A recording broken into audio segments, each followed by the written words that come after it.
What's up, guys? Sub-Zero here. Set 11 is finally live, and we already have some crazy ladder performances. People absolutely smurfing up on the servers that they are respectively on. Look, I honestly, here, let me show you something. I wanted to do a Dish Soap VOD review because he's been absolutely doing very, very well. 3.1 AVP, just smurfing it up. I said, okay, I mean, Dish Soap's a beast. I'm down to VOD review Dish Soap. But then I looked, and I saw this weird, what is that, a number 2? Wait a minute, with that performance, he's second place? Who could possibly be first place on the ladder? And of course, it's YBY1 with the YBY2 account name, with just an absolutely, he's blowing Dish Soap scores out of the water, a 2.2 AVP over, what is this, 15 games, just absolutely destroying the North American server, you know. And one thing that people would say about YBY1 when I'd VOD review him is they'd say, oh, there's no way in a real North American lobby he would be win streaking in these positions. There's no way he would be able to, you know, have as much HP in this game. It's because he's playing on the Vietnamese server, and it's a weaker server than North America. Well, looking at his performance on the North American server, playing against the exact same players that Dish Soap, Setsuko, Weijin Iverson, Soju, you know, all these players are playing against. I mean, you gotta say that there is some secret sauce that this guy has. He is an absolute beast of the game, and so I want to watch some of his games to see what he's doing. I will say that this game is actually on the Vietnamese server because his VODs from the North American server are still processing on YouTube, and it was just horrible. I had it on like 480p, and it was like stuttering. Like, I gotta wait for the entire VOD to process. But I mean, still, he's the same guy. He's going to be doing the same thing in these games that he would be doing in the North American server. Already we see something pretty interesting, which is this. Is this the stupid York hero? Oh, no. Okay. I was like, I saw in one of his earlier games that he picked the York hero augment, and I was like, I really don't want to see a York hero augment game because it's very like, it's a strange augment, you know, it's a very niche. I mean, I'd love to do a VOD review of it at some point, but I wanted to see just some classic YBY1. And this is classic YBY1. Slam Combat Caster, slam some items. We got Shojin Spark, which are two fantastic AP slams, and we're just going to play our best TFT. We're putting items on Diana, who is a unit that has no synergies on our board, but she's a solid item holder. She has a pretty good ability. It used to be even more broken on PB, but it's still pretty solid. And we're just going to do our best to save HP and play good TFT.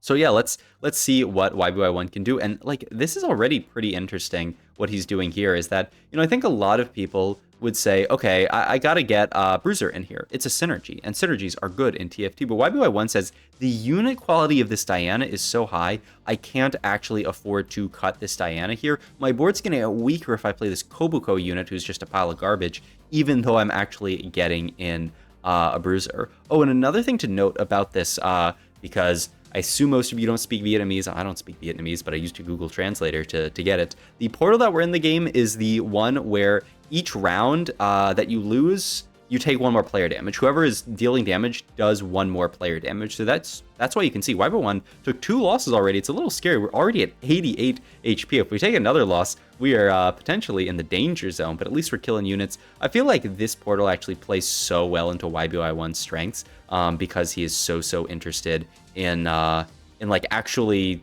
you know, playing strong early games. You'll also note that he does end up swapping over to the Bruiser board here because he wants to item hold. He's putting items on Riven, right? The other thing is he really wants to make 10 gold here, right? The Diana's great, but you can't really afford to, you know, item hold the Diana and spend that 3 gold, when in this situation you could be doing exactly what YBY1's doing here, move the items over to the Riven, and then you can item hold these Story Weavers. So it's, you know, it's all about econ, it's all about, you know, playing your strongest board. We're gonna fit Story Weaver in here. We already have Shred, so we're gonna pick the Blue Kale, which is AP for our entire team, or at least the units next to Kale. And he's also going to move items over to the Soraka because he can't fit Arcanist in anymore with the Ahri and the Lux. Also, Lux is kind of a pile of garbage. I kind of hate this Lux unit. So we're just going to item hold the Soraka, who's a very solid item holder early, but doing the exact same thing, saying Soraka is a high quality unit. Shojin on her is going to get her casting a lot, which is going to get her to silence, which is, you know, doesn't exist in TFT, so they made it Mana Reave on the enemy front line. And now that we took the Riven 2 off Carousel, which was another consideration here, is you took Riven 2 off Carousel, now we have a pretty strong board. Only downside is in making that Riven 2, we've made ourselves a little bit broke. You guys remember when we used to VOD review YBY1? I mean, maybe you're noobs to the channel and you don't remember this, but I remember YBY1, the YBY1 that would never make a 2-star unit because we were in a meta that was so aggressive that you couldn't make a 2-star unit because you wouldn't make 20 here and then you'd lose the game. But probably for the best, actually, that we're in a bit more of a balanced meta. So, you know, you can actually make 2-starred units, which is pretty cool, I would say, in general. Pick up a 4th Riven here. I can't imagine that we're going to go some kind of Riven. I mean, it looks like YB1 is really cooking here. Janna, Riven, Nico. It's not even... I thought maybe he was putting some kind of Exalted in here, but it looks like they're not Exalted. I think this is just maybe a comp that he believes in. He gets a tome here. This is... Wait, what did we just get this off of? Where did we get this full item from? Was it a prismatic orb? It would have had to been, right? I would assume so. Oh, it can just be, you can just get full item off a gold orb now. Interesting, I didn't know that. Okay, so we get a gold orb here that has a full item in it. Would imagine something like a death cap looks pretty good here. He's looking at potentially, don't pick up that JG item, YBY1. Look, I know you're a beast, but you're not so much of a beast that you can just slam JG, one of the worst items in the game, and be okay with it. Yeah, the death cap, almost always a better option than JG and TFT, just because of how strong Death Cap is and how weak JG is. And then it makes the Warmogs to give the Riven some extra survivability. I'm really curious to see where this board is going to go, because it looks like he's thinking of some kind of like Soraka, like Heavenly plus this Storyweaver reroll board. He's going to pick up the, this is called, oh, what is it called? It's something like Epoch? Is it called Epoch? Where it gives you XP and some extra rolls every round. I actually really like this augment in comps like this, where you're like level 6, level 7 reroll comps, because it gives you so much gold to work with. You know, you get the free level up here basically to level 6, which YBY1 took, and then he gets his 3 free rerolls, so he can start digging for, you know, more Rivens, more Sorakas, that kind of thing. But yeah, I'm really curious to see what he's going to build. I mean, he's got the Zoe in. It links up very well with the Nico, which he has in his team builder, which links up Arcanist and Heavenly. So yeah, I mean, maybe this is a comp that YB1 is a believer in. And then of course you have the you've got the Garen here, which also links up with the Alawi. But then are you going to play for Arcanist? I don't know. This is going to be a treat though. I'm really interested to see what he plays. I would, you know, I think normal people would just play, you know, fast 8 type playstyle, and maybe he still will. Maybe he's just putting those units into his team builder for early game. It would be surprising to see a Riven reroll comp, just because I think I've tried playing around Riven 3 and have been unimpressed in the little that I played around her on PvE. But, you know, it's a whole new world. Set 11 is live. So I'm really curious to see what YB1 pieces together, because he is just, I don't know, he always breaks out those ideas that most other people aren't looking at, aren't playing around. Gonna pick up the glove here. That's either for Steadfast Heart, or he might really want to make this JG. We'll see. Okay, it is Steadfast. I like that a lot better. I was scared about the JG slam, but he likes the Steadfast Heart, and now he's just gonna peace out. This is something that when we used to watch YY1, he would do a decent amount of time. This guy's full win streaky and says, who cares about positioning? I'm just gonna leave, you know, it's fine. If I lose the fight, I lose the fight. I don't know why this guy has to get up and leave so often, but I don't know. I'm gonna start doing this. I'm gonna put a door in the background of my stream, and I'm just gonna get up and leave every, like, you know, it's nice to get up and walk around. This is something that gamers don't do a lot. You know, if you've been sitting at your computer for 6 hours and you haven't gotten up, get up and stretch your legs. This is a Soraka encounter where it gives you a support item. It looks like it might be permanent. I need to go actually look it up, because look, I'm pretty good, but I don't know every single encounter at this point. So let me pull up Meta TFT Inkborn Fables, and yeah, there it is. And I pull up the Soraka encounters. Yeah, you just get a support item. So we pick the Chalice of Power here, just a solid item when you're going to play around AP, which is what we're going to be doing this game. It's more AP for our backline, so it's almost like AP overload, though there's no such thing as too much AP. AP always just scales up your ability damage, so, you know, it's not necessarily bad, but it's an interesting pickup here. But maybe his idea is that he's going to have so many backline units. Looks like he's thinking about just throwing this on the Sivir here, buffing up all these units in the back. The other nice thing is it gives them mana, so we can get to like a really early Soraka cast there. Oh, okay, that was kind of scary. We picked up a Prismatic Orb here, but I couldn't see what it was for a second there. We're going to get 5 Storyweaver here with the Galio that we picked up. But here's something wild, is that YY1 has the option to play like a Cinder reroll spot from here. Or not Cinder reroll, but Syndra from this spot. He could just go fast 8, but he's preferring to roll at 7. I think he might think, okay, yeah. It looks like he's going back and saying, okay, You know what? I have 2 Syndras here. Maybe I should consider like a fast 8 game plan and play around the Syndra. Because yeah, I mean, I feel like you get offered 2 Syndras, you gotta think about playing Syndra reroll. This is Tristana Encounter. Which one is I love that I pulled this up because it's so helpful here. It's either it's where Tristana just gives you some extra gold, it looks like, and yeah, this allows us to go level 8. We're still very, very rich. We're gonna roll down, try to pick up our Syndra board. We find the Syndra 2, we find an Amumu 2 as well, though. Do we even have we do have the Lux to put in potentially to work with this Amumu here. We're going to get in a 4 Warden, 4 Arcanist board, keep the Store Weaver in because it fits actually decently well. Move all these items over to Syndra, move these items over to Mumu because he's a fantastic tank. And, you know, a beautiful pivot as usual from YBY at 1. Almost immediately knows what board he wants to play, and now he can just coast to a potential level 9 in this spot, which is just such a nice thing that you can do. A 78 HP, strong early game into, you know, strong 4-2 roll down, and now he can just say, okay, fast 9, and then we can really improve the board. The only downside to this board is that we don't actually have Fated in for the Syndra, so we can't give her that percent bonus damage that she gets. But the nice thing is that we have Know Your Enemy, so we don't actually really need the Fated bonus damage because we kind of have the bonus damage in Know Your Enemy.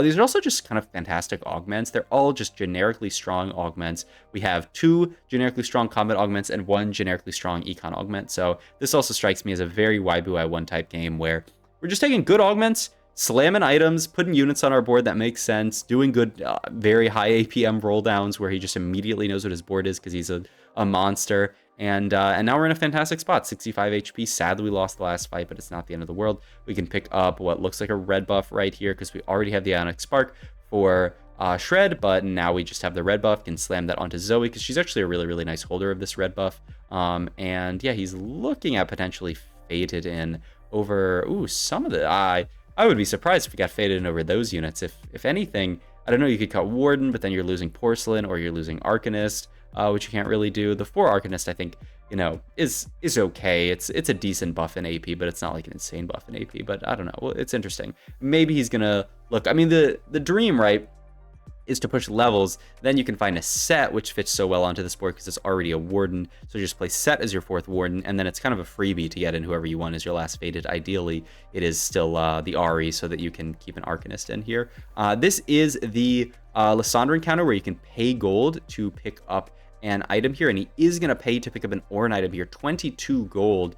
Interested to see where this item ends up, actually. Okay, yeah, it's going to be an Eternal Winter on this Alawi here, because we already have a lot of you know, stats. We already have a 3-item Syndra and a 3-item Frontline, so it's kind of awkward to pick up this item. But I think YY1 says, you know what, I'm so rich here, I might as well spend some gold on this because now I can look to make a 3-item Alawi and then be ahead of everyone else in item economy. You know, if I can get to a 3-item Alawi with this extra 22 gold, well, with this 22 gold that I've spent, then we can be in a really, really nice spot. Picks up the Hui immediately. This is a unit that a lot of people are really, really hyped up on, and yeah, we're going to start aggressively actually cutting units to potentially, you know, get that Hui ability to start duplicating things. He doesn't actually put a unit on the duplicator yet because it's just a minion round, right? And we're going to go the fastest 9 in the West. Well, not really in the West, actually, but the fastest 9 out there that exists. And level up here, move items over to... It looks like he's looking at Nautilus. And item-wise here, we're going to make what looks like to be a JG. Okay, yeah, he's going to move items to Alawi. I like this a decent bit more. Nautilus is not the best item carrier in the world. Our items on Hui end up being an Archangel and an Adaptive Helm, which look fantastic. And he ends up getting this red buff, which is really, really nice because he spreads it so well by making that big expanding zone. He basically hits the entire board. And then we're going to put the Udyr into the Hui circle and start looking at duplicating Udyr. Eventually we'll be to Udyr 2, and then we'll be in a really, really beautiful spot. So yeah, I mean, as usual, YBY1 just seamlessly pivoting in units. He's going to get Mythic in here with the Bard, which is a fine synergy, you know, not the end of the world having it in versus not having it in, but is a decent synergy here that is going to eventually, you know, really, really buff up the Hui and the Nautilus here. So nice to fit in, but he still wants to just keep in the Hui for the duplicating units ability, which, you know, can allow us to get to 2-star 5 costs later, find a 2-star set. You know, he's looking at 2-star Udyr earlier, but at this point he's saying, I don't really know about duplicating an Udyr. I don't really see how Udyr fits on this board. He'd really like to pick up a set, but yeah, I mean, the board fits together very, very well here. he gets to play Hui, which is just Hui is just a very, very solid unit, not only for his unique trait where he gets to duplicate units, but also just for him as a unit. This expanding zone you see just does so much work. It heals your team, it does damage, it applies this red buff here. It does everything you could want in an ability, really. And that as supplemental damage for the Syndra makes our board really, really nice, though we just barely get beaten out by this Loon here. It's a Porcelain Spout, which could be an interesting addition. The only downside is we'd have to find, I mean, once you find a Lysandra, it would be fantastic, but it looks like he's more interested picking up a Declaw here.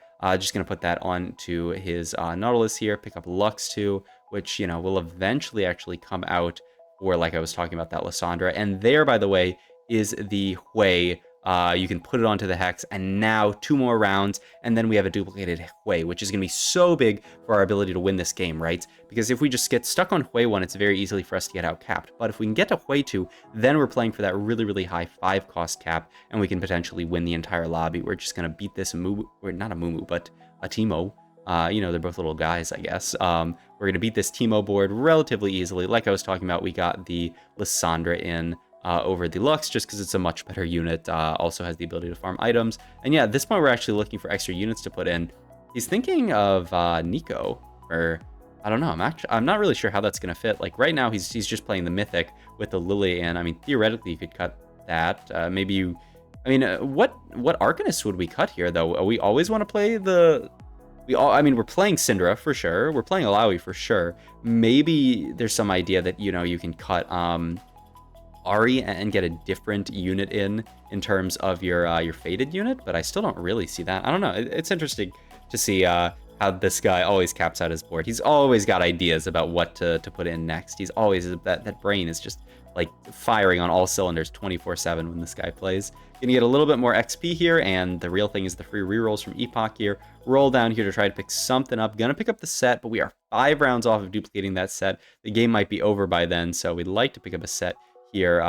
He's thinking about Nico as just a better Mythic unit. Just put that in over Lilia because she's Arcanist, but you know, it's not like we get 6 Arcanists from that. It's just up to 5. So yeah, he still wants to actually play the Lilia here.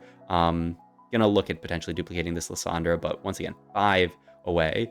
This is the encounter where it looks like your units in the last 3 rows gain extra HP, so that's why he's moving all of his units back, which, you know, is kind of whatever. I guess, yeah, the idea is that you could now cut the Ahri for a better unit to Fated bond with, but I'm not really sure, I mean, how good that actually is. Right now, he's binding with the Ahri right still, and that's giving AP to the Syndra, which is pretty nice. You know, you don't really care for binding with the set because he gives healing. You already have the Gunblade, so you don't need the set. And, you know, the AP from Ahri is AP, and AP is AP. So yeah, I think we're just going to stick with this. Pick up the set too, which is a great pickup here. Yeah, we're still looking for this Lysandra, but I feel like the game might be over by then. Like, low-key, you're supposed to duplicate the Nico here because the game is not going to last 3 more rounds, and Nico 2 would be Nico 2. But we're going to full swap over to this side here, get our Spark on the same side as our carry. Hopefully we can get a good Lysandra ult here. It's hitting this huge, that was like Galio, I think, and throwing that back into the enemy team is really, really nice. Looks like we're just tearing through this very, very strong Garen reroll board, actually, and yeah, that's going to be an easy dub for YBY1. Another, you know, first to put on his, I don't know, his like score sheet. Hope you guys enjoyed this video. Another crazy game for YBY1. If you did, please like, comment, subscribe. Once again, Boxbox Bootcamp, link in the description down below to sign up as a viewer to represent the pride of the Sub-Zero Nation. I'll see you guys in the next video. Thanks for watching.